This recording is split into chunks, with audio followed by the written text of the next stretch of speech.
Hello, you are tuning into Media Soundwave. My name is Heather Cassidy, and today I'm joined by these lovely ladies over here. I'm joined by Judith Quin, a vocal confidence coach. Yes.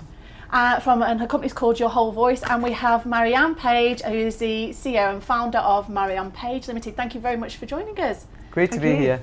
Today we are going to be discussing how to be a manager. Now, you may end up being a manager for various different reasons. You may have applied for that position. You may have been in a company a long time and it was just the natural step to take the next rank up the ladder. You may have ended up in that position because somebody else has left, or people have been taken on that you need to train underneath you, and you have the experience in that position. But it doesn't necessarily mean you have the experience to be a manager or the training provided. So we want to be able to help people with that and give people a bit more confidence and know how to get training to help you with your role and help others. So ladies, can you tell me a bit more about Marianne, about what you do? Well, my background is McDonald's, who you may or may not know have a fantastic reputation for training and developing managers. You know, they've got a managers development program and so on. And when I left McDonald's, I was looking for what on earth did I learn at McDonald's that other businesses don't do? And there were two things really. One was systems, because McDonald's have a system for everything, and the other was the development of people, really at every level of the business. So I now help, business owners with a growth and scale mindset is probably the best way to talk about them, to get those two things in place, to put the systems in place, and then to develop the great teams to run them. Okay, fantastic. And Judith, tell me a bit more about the work that you do. So I work with leaders, and importantly, especially for today, emerging leaders. So people who want to take leadership and help them find their voice so that they can communicate with clarity, with confidence, and with conviction, and also with caring. Because often as a leader, as a manager, it's about that communication. And if colleagues are communicating clearly with each other, it saves managers a hell of a lot of hassle. But if managers are clear in their communication, then everyone knows what's expected. So I help people really connect to that leadership position and that the leader within themselves. So how would you explain, both of you, how would you explain the difference between a leader and a manager? Oh, crikey. I think we can all be leaders, because we can all lead our projects, and everyone can take leadership on something. If you're a manager, then you generally have that team under you, and I suppose it's bringing leadership into management. Because if you're leading, you're taking the team with you. People are born natural leaders. I think some people have that as a natural thing about. I agree with Judith completely that it's that the idea would be to have leaders at every level, and sometimes, in fact, a lot of the time, people are chosen because they are really good at what they do, rather than because they have good leadership skills, and they naturally are able to bring people with them. And from my point of view, in an ideal world, you'd always look for the leaders and then train them to be managers. Particularly in this day and age, because I'm not very good at my names, but the millennials maybe, they want to know why they're doing things. They're very keen to be engaged. They want to be engaged, and they want to feel valued. And the old industrial age of managers, I say jump, you say how high. It just doesn't work these days, and that's why I guess part of the reason millennials jump from job to job to job. And also, I think managers, it's about managing. If a manager gives the leadership within the team, then for me, from what I've seen, is a manager is there to manage a situation. So they think, right, this is the result we need, and they can allocate. And if something goes wrong, the manager is there to manage it, rather than that thing that Marianne was saying about.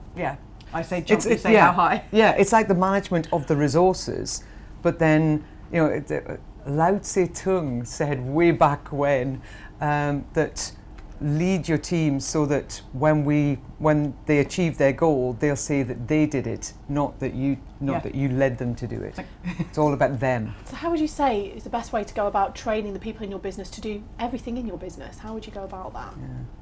Go for it. Yeah, well, this is definitely something that that McDonald's had nailed completely. If I say that there's only one way to cook French fries in a McDonald's, and it's the right way, and there's only actually one way to do everything in a McDonald's, and it's the right way.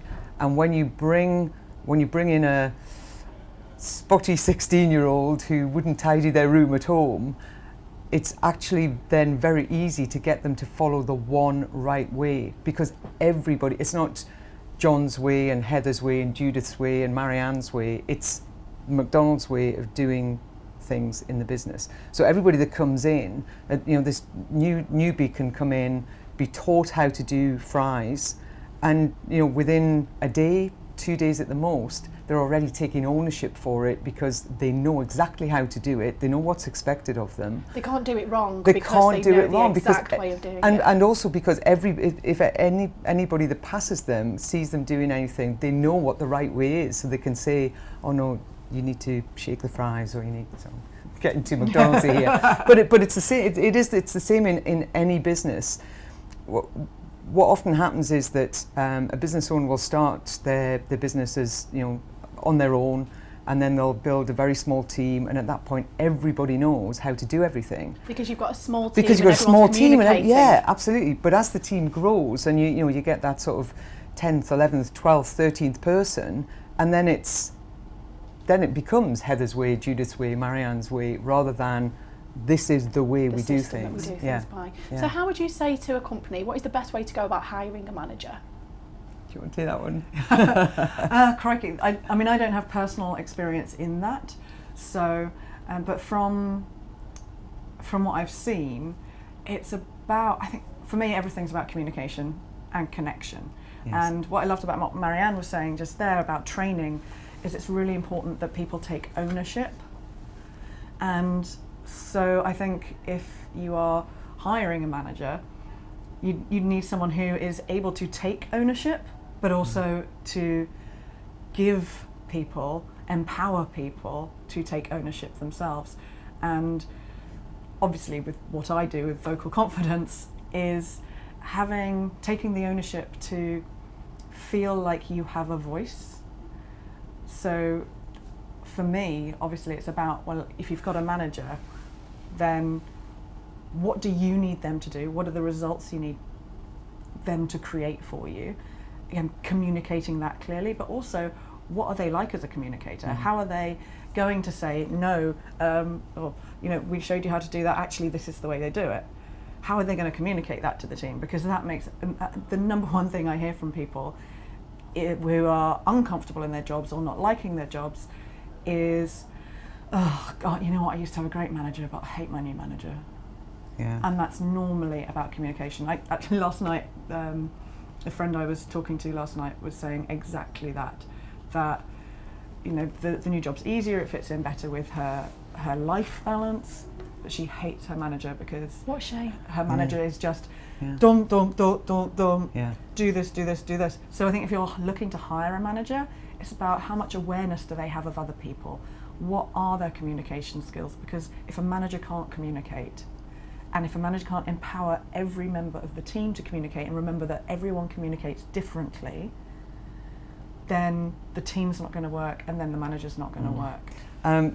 I read a great stat, it was just last week, the week before, that said something like 55% of all people who leave their role leave because of a bad boss. And taking what Judith said a step further about communication and connection, it's about values and about shared values and about properly walking the talk. So that lots of people have values and they stick them up on a wall and they say they are our values, and then nobody acts in any way following those values. And do they hire, and not just managers?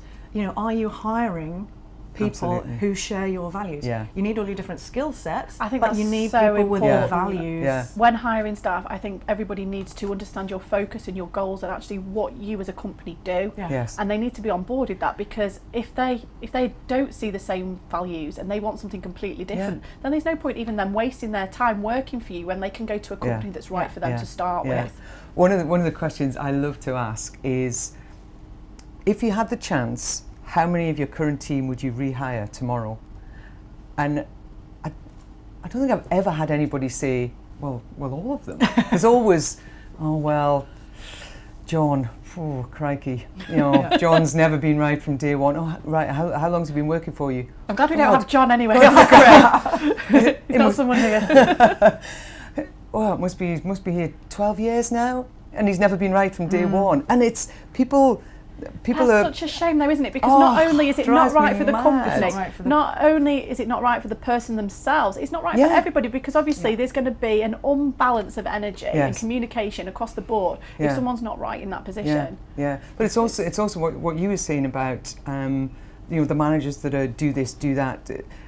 There's the other side of the managers who are too weak to do anything, and they just they let certain members of their team maybe bully them, or they let their bosses bully them, and they're constantly trying to play the game, and rather than be I'm aware of live their people who lives. have been put into management positions just because I think they were at a company so long and they were very good at their own job that they needed to have some sort of progression, and then a company, this particular person I'm thinking about, gave them the next step on the ladder, which happens all the time, doesn't it? But then the people underneath them had no respect for them, because even though they were good for their job, they couldn't communicate. They didn't know how to bring worth to the other people underneath them and manage people and bring people on. And I think that's so important, to not only do your own work and get everything done and make sure everyone's doing everything right as a manager, but actually to nurture the other people, and how can we all progress and how can everybody in the company better.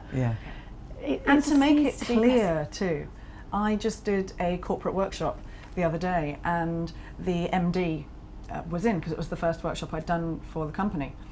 And they're a small company. I think there's probably 40 or 50 people there, and there were 18 of them at the workshop. So, and obviously it was a communication and presentations, public speaking skills workshop, because that's what I do. But his thing is, he loves all of his staff. He loves all of his people, which is great, so he invests in them. But B, he was there at the workshop, and at one point in the workshop he said, he was just really open, and he said, you know what, sometimes I wonder how on earth I became an MD of a company. Like, and I've been here 20 years. That's a shame, because that's like imposter syndrome, isn't it? When people don't think they're worth the role. He's been in that position 20 years, but he's like, sometimes, obviously not all the time, he says, sometimes I sit down and go, how did I end up here? And then to have that openness in front of your staff when you're the MD of a company, you could see them, they have so much respect for him, probably because he is open. Unfortunately, what happens is often people don't share their vulnerabilities, or they've been put in a management position and they're like, oh, now I have to know everything, and now I can't say I don't know or I need help. Yeah, I that's talk about so true. Leaders who have had a life event happen.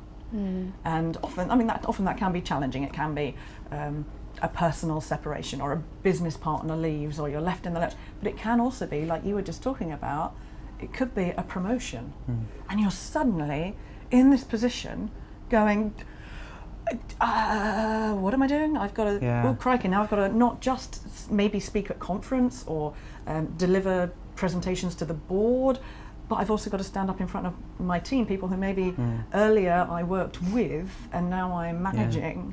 How do you do that? I think that's where training comes in, doesn't it? Well, at a completely different level, in a very small business, I'm running a managers development program at the minute, and there's this one guy on it, Ricky.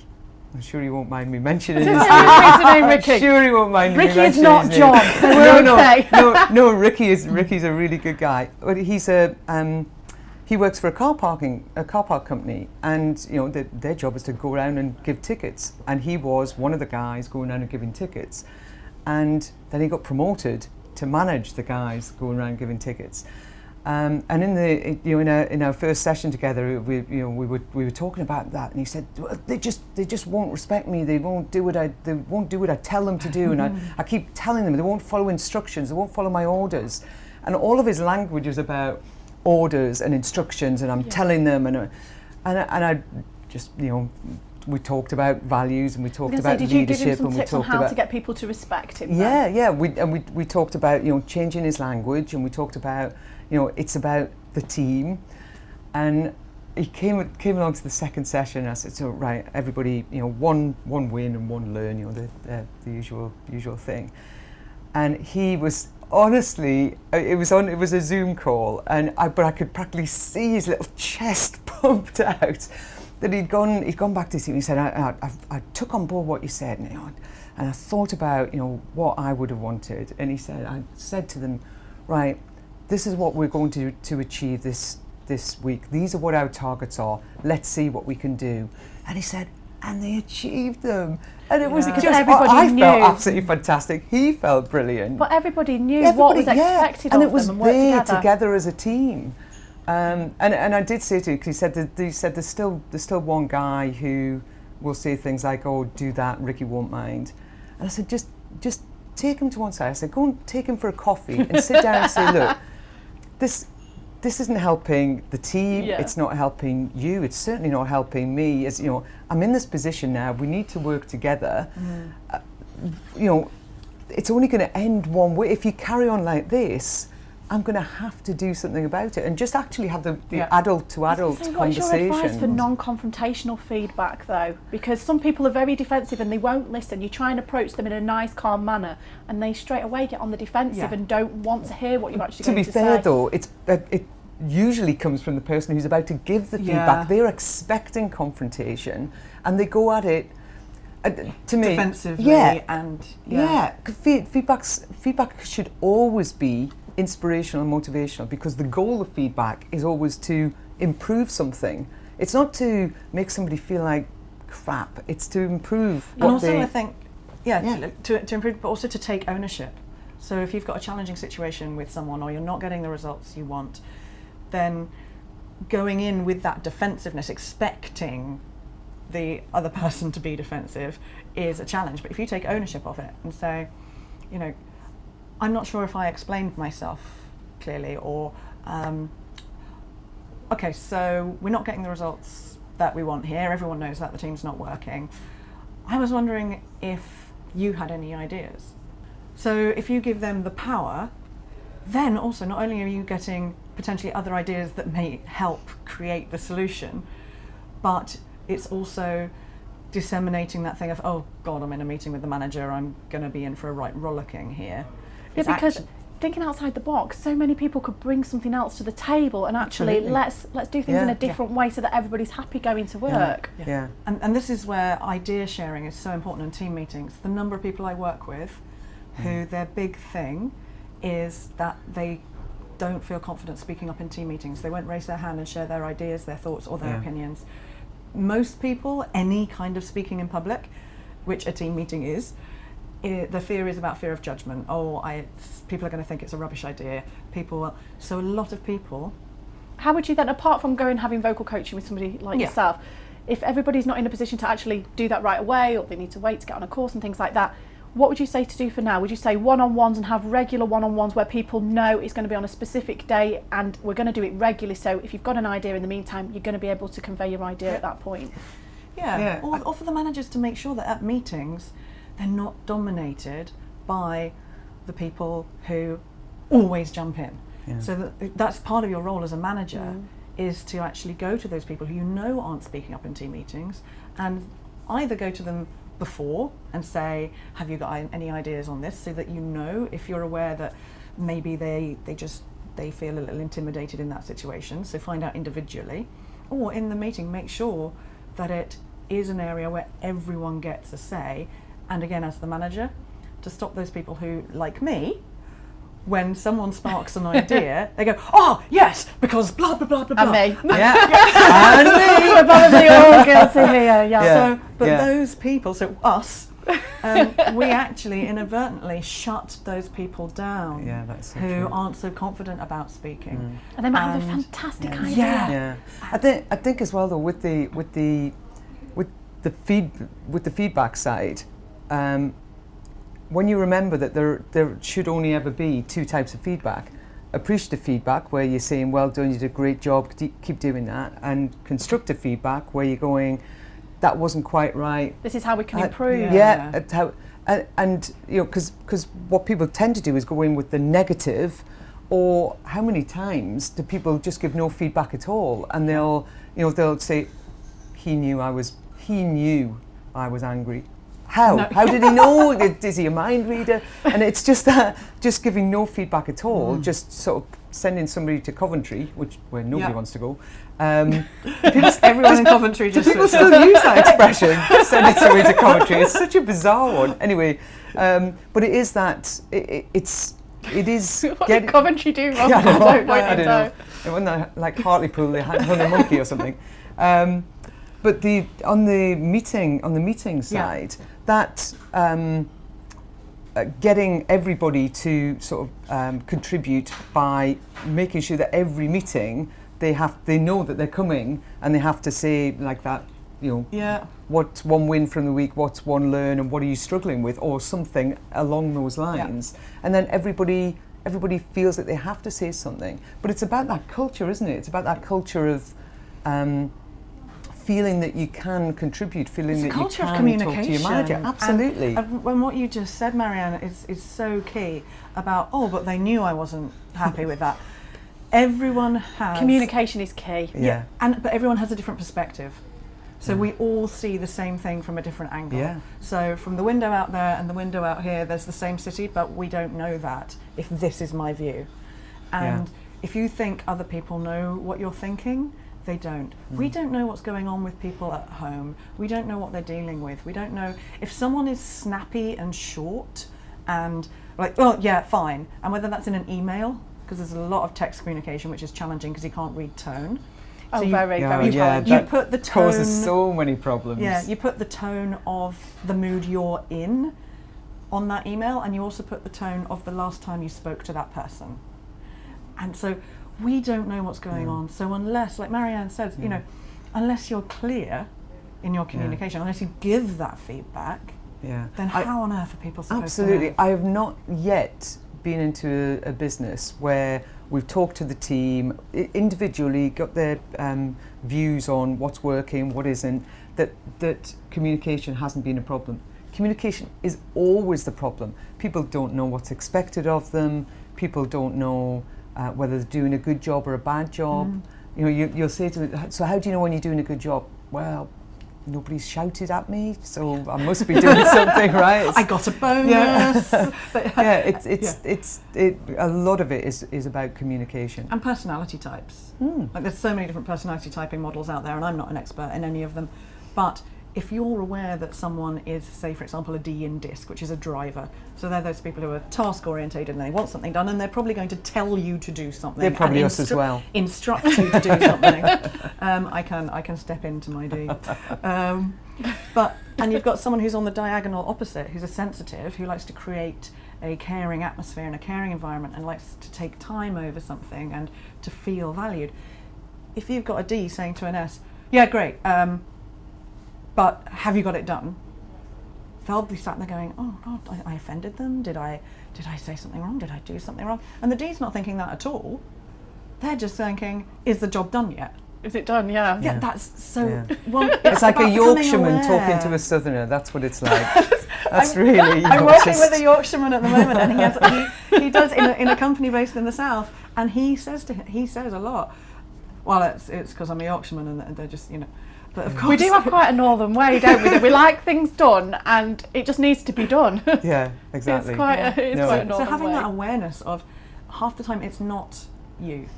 There's training that I did with a company, and they have an amazing phrase called natural success, and they have a great phrase where it's not personal, it's structural. Yeah, completely. So it's not you. It's either the structures or the systems Yeah. that you have built or not built in your life, which create those problems, or it's the structure of the company, it's the structure, but it's so rarely personal. That's why business isn't yeah. personal. Business is business. But that, when you mention again about systems and people get there's so many myths around systems about how they are, restrictive, that they stop creativity, they're a luxury. I had somebody say to me, they're a luxury. I'll put systems in when I'm making more money. Right? How does that work? But systems actually are the foundation that everybody understands. That the fact that McDonald's have a system for absolutely everything, and everybody knows what each system is, or they can learn each system. It makes things so much clearer. Good to know what There's no is expected confusion. of you, isn't Yes. There's no confusion about the standard expected. There's no confusion about the steps that should be followed. It makes things really simple and straightforward. And systems make things easier for managers though, don't they? Because then if they can say to their team, this is what I expect of you, A, B, C, D, this is how it's done, and this is what needs to be done. Anything else, speak to me about it, and we'll go from there. And then it frees the manager to get on with managing, rather than, so many managers and firefighting. Well, I have to say, micromanaging when everything. I first started as a manager, I was I joined, and within 12 months I was managing this £1 million restaurant, and I'd love to say it was because I was such a brilliant manager, but it was actually because I'd learned the systems and I'd learned the way it worked. But I found myself on a Saturday, I was on grill. I wasn't managing, I was like mucking in, because that's what I thought made a good manager at the time. So what do you think makes a good manager? Well, ideally somebody who can stand back and look and see what is going on, and is able to delegate. Is able to use their resources well. And the absolute key for me, and this is where leadership manager for me is one and the same, they have to be able to help other people to fulfill their true potential. That's so important. To talk to people as individuals, to know that they've got a cat, or they've got a baby, or they've got to know them, not to see them as a number or as just an employee. We're not on a production line, we're people, and I think that's so important for something we spend so much of our time doing. We work day in, day out, and when it's such a large part of our life, I think it's so important that we make sure it's okay for everybody. Yeah. In fact, Marianne, when you just said that, there was a consultant I worked with. I did some one-on-one work with a consultant, and it's different for consultants because they're going into a company. So the team isn't theirs, but they're given the team, and it's often because something's not working. They're going in to fix a problem. Yeah. But this consultant, in fact, I've worked with two of them who had the same problem, one male, one female. But she said to me, she goes, I hate small talk. She goes, I hate small talk in life. She goes, and I've got no time for it in business. I'm there. She was a serious D. I'm there to get the job done. And D for dinosaur? just D for very direct. And she was like, what's the point in small talk? I don't care if they've got 2 kids. I was like, but if you know the reason why they're coming in at 9 and leaving at 5 that week, like every day, and that's winding you up because you need the team to do a bit more work than that. You need to do more than their structured hours. If you know that they've got 2 kids and actually one of them is ill at the moment, then you have an understanding of why they're leaving early, or if they're they're doing the time that they need to do. If you don't know that, then you're going to be frustrated with them because you think they're not putting the work in. So that's that's so true. The best boss I ever had, he was the chief exec for a while at McDonald's, and crikey, how many restaurants were there at the time? I don't know, 800 and something, and he knew every manager's name, the name of their other half, if they were permanent. Changing their other half, not so good. But he knew things about so he'd be going to a restaurant and the manager would be going, well, he's never going to remember me, and he'd walk in and Bob, how are you doing? Makes How's such a Judith? difference, doesn't it? Last time we talked, she was having an operation. How's she doing? And honestly, people would have walked through fire for that man, and he was a hard taskmaster. I mean, he really, he wanted his pound of flesh, and he wanted people to work hard and play hard. But the fact that he took the time and brain energy, I guess, I don't know what you call it, to remember the personal Even if he had stuff notes about in his them. car before he went in, Yeah, that doesn't who cares? really, who Yeah, cares? yeah. Because what he's showing is he knows that stuff. Because it doesn't matter if you've got a whole... That's a good tip, actually. I was going to ask you for tips in a minute, but that's a good tip. Yeah, well, if Notes you're in the car. managing Notes. if you're managing a lot of people, make notes. Yeah. You know who they are. I do that with when clients call the first time ever. I make a couple of notes. And when they call back, and I say, "Oh, so how did that go with that?" They're like, "Oh, you remember?" Yeah. Yes. It's my job. Actually, it's dead easy. I've got a note here. What are your other tips then? So get a notebook, let's make some notes. There's tip number 1. What are your other tips for being a good manager? Ask questions. Ask questions. Ask questions. Yeah. I think there are 3 big things that every employee wants. One is communication, that we've talked a lot about, definitely. The next is to know what's expected of them and what's standard. And the third one for me is to be valued as a person, not just as somebody on the payroll, not just as an employee. And that McDonald's always taught me to train the employee and develop the individual. And whatever that development needs, to be the mentor, to be Yoda. Whenever I think mentor, I always see a little picture of Yoda. Because it's that you want, if you're going to help people to fulfill their ambition, which may be beyond your business, it may be, they want to be part of a film crew or a makeup artist or... You're not having my makeup artist. You're not having him. We're not giving Antonio up here. Antonio is wonderful. Look what he even did this to me. No, but if you want to, I think if you want to be a great manager, it's got to be about the people that you're managing. It's got to be about getting the best out of them and making them feel that they did it themselves. It's all about developing people, isn't it? It is. And it's that asking questions. Ask them what they need. Ask them what they want. Ask them what's missing. Ask that, questions like, so if this was the ideal job for you, what would we have? And you might be surprised and also a key thing that I was going to say earlier, and thankfully, I forgot, and has thankfully come back to me now, because I think it is a really integral part of specifically being a manager, is coming back to values, knowing what's important to each of the individuals that you're working with. Yeah, completely. Because if you know what's important to them, then you are more likely to know what they need to get the best out of them. But also find out what motivates them, because a lot of people will automatically think that money motivates. Yes. But and some people are just money motivated. Some people are, but most people are more motivated by something else. For most people, I call it higher purpose. Yep. So connecting to your higher purpose. We all need money. Money is not evil. Money is good. The more money you have, the more you can give to charity or set up foundations or whatever it is. But most people are motivated by something more than that. And if you can find out what it is that motivates each individual.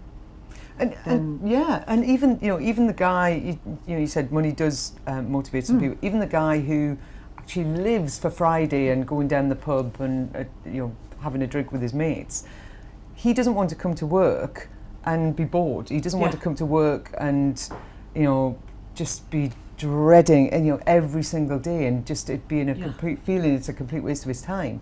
He still wants to be challenged and valued. Some people are in that mindset though, aren't they? They actually think, I've got to be this way because this is how it's always been. And I think this is where companies can actually do more, can't they? They can get trainers in, they can get different confidence coaches in. You can do more with your staff to actually say, no, hold on, how can we be part of a bigger picture? What can we do for everybody involved? Yeah.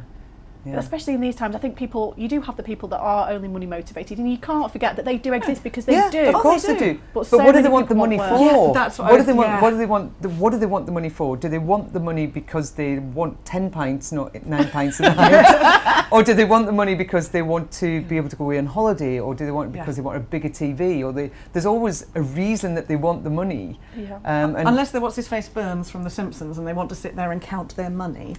I don't know, because some people have just had it drilled into them since being children that you need a good job and you need to earn money, and sometimes Yes, it's through things that have been conditioned in them all Yeah. their life, that they Yeah, want a good amount absolutely. of money, and that's And maybe what they want to their be a ticket is. drummer in a band, really. Yeah. Maybe they want to But be a maybe they scuba wanna diving earn- instructor. Yeah, but maybe they want to earn as much money as possible because they want to be able to buy the drum kit, or and it's Or that's quit- about- or quit work. Yeah. Or quit work, leave. So both you ladies have both launched books recently. I've got Marianne's here in my hand, Simple, Logical, Repeatable. Can you tell me about your book, please? Yeah, of course. It's based largely on what I learned at McDonald's over too many years. I'm not going to mention on this show, certainly. But also what I've learned from small businesses since I left McDonald's, which is a massive amount. It certainly wasn't a learning curve. It was more of a vertical line. But from all of that, I created something that I called the McFreedom system, which basically helps any business that wants to scale or grow to build the 4, as I see them, really crucial fundamental systems in their business, the 4 foundation systems.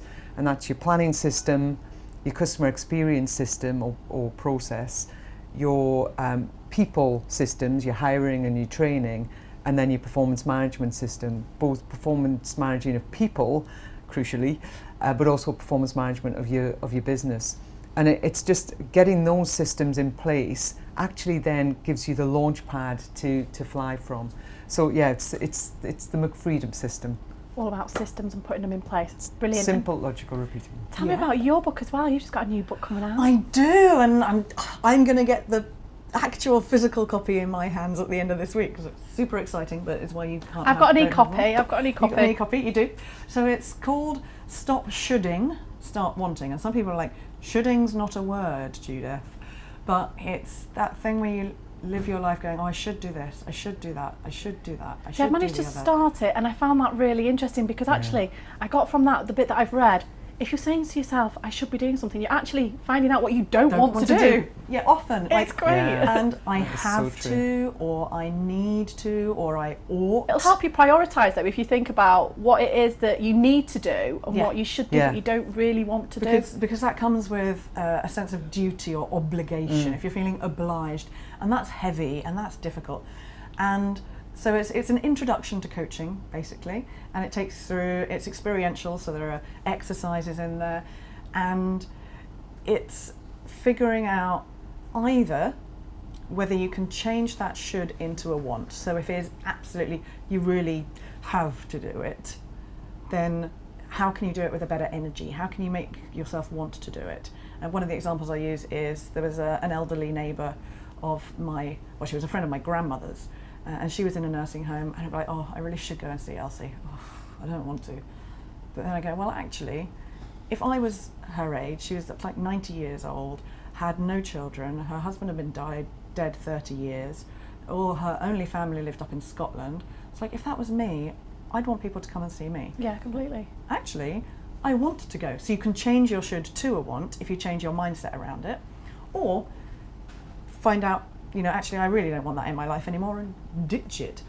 Or accept that you're going to have it hanging around there for a moment and you'll deal with it later. So some people have said to me, but that's great, it's a coaching book, but how's that about voice? And because obviously that's the main part of what I do. And for me, the way it's connected to your voice is if you know what you want, then it's much easier to be able to express that. If you're not sure what you want, if you're doing something because you're obliged, then you probably don't want to talk about it. You don't want to express yourself. So yeah, stop shoulding, start wanting. Brilliant. Excellent. If you head over to www.mediasoundwave.co.uk, you will find photographs of these lovely ladies in the Meet the Experts section, where you'll be able to find links to all their work, where they are on social media, and more information about their books that have just come out. Whilst you're there, if you haven't yet hit the subscribe button, make sure you do, and you won't miss future episodes of our show. Thanks to everybody for tuning in. Thanks to all the crew. Thanks to you ladies for being involved, and we'll see you again here soon in Manchester on Media Soundwave.